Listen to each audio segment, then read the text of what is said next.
Laura Hopper was a high school student in Raleigh, North Carolina, when she began experiencing a number of unusual health problems that included tingling in her hands and feet, the loss of hearing in her left ear, the loss of peripheral vision, and also disturbing hallucinations.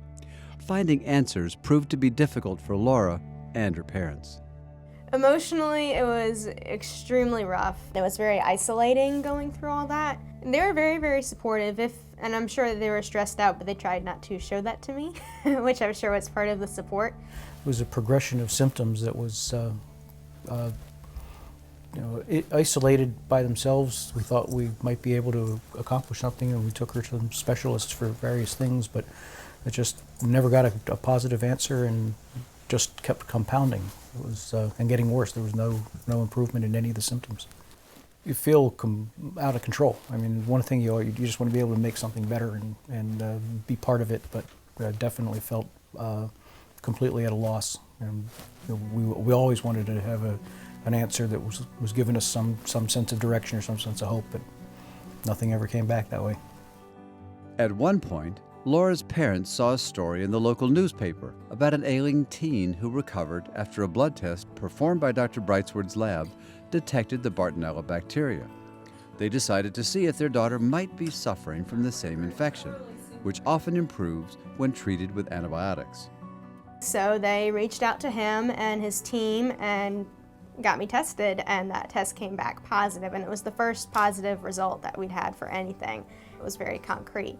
And that was probably the point at which we were able to start making improvements. I've got my feeling back in my hands, and also my vision is normal. I can tell where my hands are right now, which I couldn't before this whole thing started. So it's definitely a world of difference. Laura is unsure where she contracted the Bartonella bacteria. She thinks it may have come from a flea on a cat or from a horse. Currently, she is working as a veterinary technician. She is aware that the job comes with a risk of being re-exposed to Bartonella and other vector-borne diseases. I know how to handle it if I get scratched. I clean it with disinfectant solution, soap and water, and then antibiotic. I've got like a whole 5-minute ritual that I go through for any kind of scratch. But trying to educate coworkers has been a little bit tough because people don't really understand why Bartonella is so bad, but it definitely helps me to feel better, like I'm doing something. And I think they've gotten a lot better about it since I've been there, which is great.